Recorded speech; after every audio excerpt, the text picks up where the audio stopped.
Without the basket, the sport of basketball would just be ball, and no one wants to play with balls if baskets aren't involved. So in this video, we're going to go over the history and evolution of the basket. A little while back we talked about the history of the ball, so you know where to go if you want to watch that video. This is a basket-only program.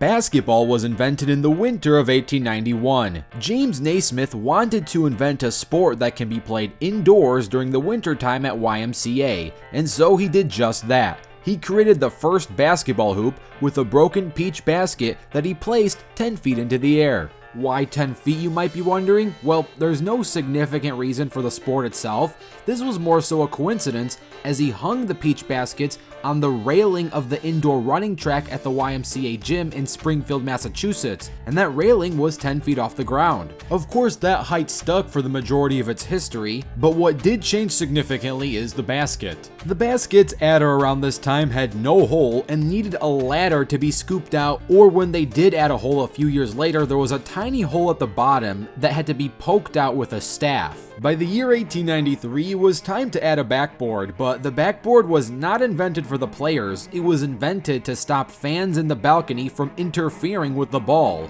They were originally made out of chicken wire, so these weren't really effective for bank shots or rebounds. But that didn't stop players from trying to utilize the backboard, because on February 2nd in that same year, a box on the backboard was added, and this was used to assist players to aim towards the basket, but the chicken wire was starting to be an issue. So we fast forward to the start of the 20th century. The basket became a net, and in 1901, the net had a metal rim.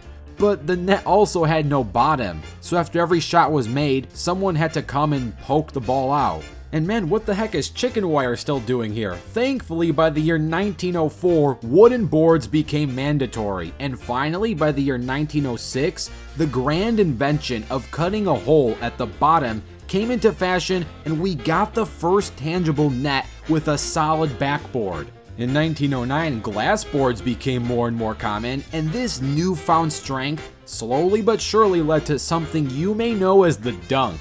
By the year 1912, we finally got the iconic nylon net. So now when a shot is made, you can hear that crisp whooshing noise with that beautiful sound of a nothing but net basket. Now that's not why they were made. They weren't made to have an amazing noise. This design with the thick knots and the strong nylon just allowed the ball to fall directly in the center and not flop around after a score was made. As the sport of basketball became more and more popular, recreational and even professional sports leagues started to form, and these leagues wanted to create regulated dimensions for the backboard, backboard square, and rim. The NCAA and the NBA at the time thought it would be a great idea to have the same regulations. These regulations are a 6 feet wide and a 3.5 feet tall backboard. As for the square, it needs to be 24 inches wide and 18 inches tall. The line of the square needs to be 2 inches thick, and the square needs to be placed at the center above the rim. As for the rim needs to extend 6 inches from the backboard,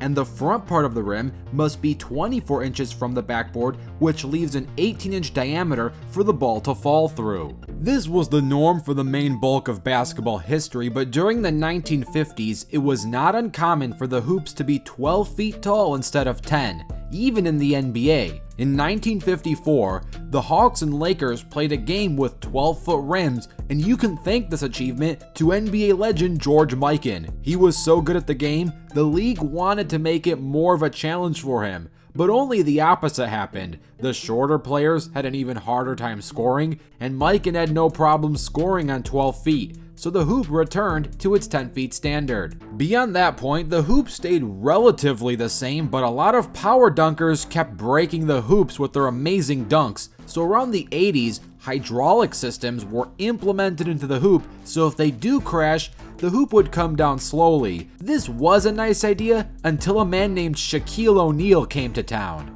In 1993, Shaq was busting these hydraulic hoops, so the NBA had to weld the hoops from the base to be even stronger. And now the hoops are almost indestructible, but every now and then we get some power dunkers to damage these hoops. For example, DeAndre Jordan was able to bend the rim, and Dwight Howard was able to knock the shot clock off of its balance. But beyond that, it is getting harder and harder to break a modern NBA hoop. Maybe Zion Williamson might have the Hulk-like strength to force the next evolution in hoop strength, but until then, this has been the evolution and history of the basketball hoop. Don't forget to check out my video on the history of the basketball ball, and don't forget to dunk on that like button and subscribe with notifications turned on. I'm Rebound Rewind, and I'll fast forward to you later.